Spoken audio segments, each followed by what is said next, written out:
Hello সম্মানিত viewers, আসসালামু আলাইকুম। বন্ধুরা কেমন আছেন?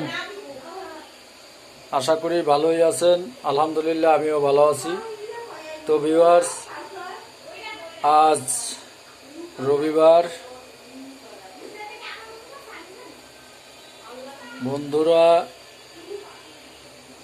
আজ রাতের খাবারের আয়োজন করা হচ্ছে। এই যে ডিম ভুনা করা হবে এবং ডাল রান্না করা হচ্ছে। দেখেন, ডাল রান্না করা হচ্ছে বন্ধুরা।